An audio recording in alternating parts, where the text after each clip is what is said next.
En 1904 estalló la guerra ruso-japonesa. La victoria de Japón causó sensación en todo el mundo. Un país asiático derrotaba por primera vez a una potencia europea. En septiembre de 1905 se negoció la paz en Portsmouth, Estados Unidos.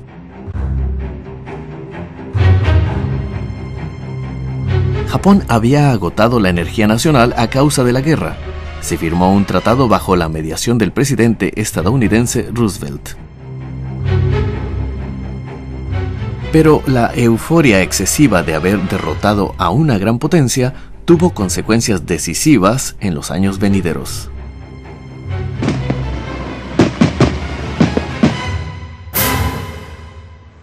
Japónは日露戦争に勝利しまして経済力を急速に伸ばし世界で注目される国になりました。そして日本は国づくりの第2期に入っていきます。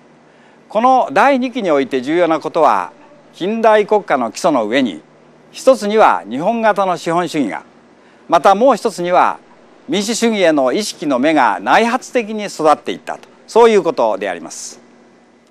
私の後ろに映っておりますのは渋沢栄一が77歳になったのをお祝いして建てられた建物です。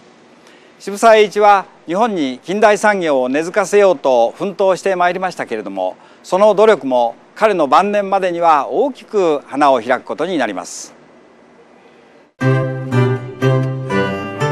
Shibusawa Eiichi administró más de 500 empresas durante su vida. Siempre creyó que los bancos y las empresas trataban de obtener ganancias a favor de los intereses del pueblo. También desarrolló una teoría de unificación entre la ética y la economía, es decir, que los comerciantes tienen el deber de hacer felices a los demás. Él mismo participó en más de 600 obras de caridad. Pese a que tuvo muchos hijos y nietos, no les heredó ninguna de las empresas que él había iniciado. Para Shibusawa, el interés público era más importante que el provecho individual, y esa idea influiría en el capitalismo de los años siguientes.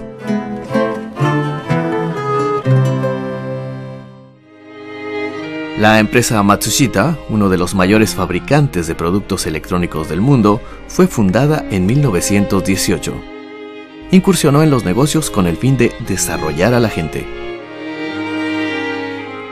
Su fundador, Matsushita Konosuke, hacía hincapié en la educación de los empleados. Una vez se le preguntó, ¿qué es lo que produce Matsushita? Produce gente, y después vienen los productos, respondió. Matsushita era como una gigantesca familia. Estaban naciendo los peculiares sistemas japoneses de empleo de por vida y sueldos por antigüedad en el trabajo.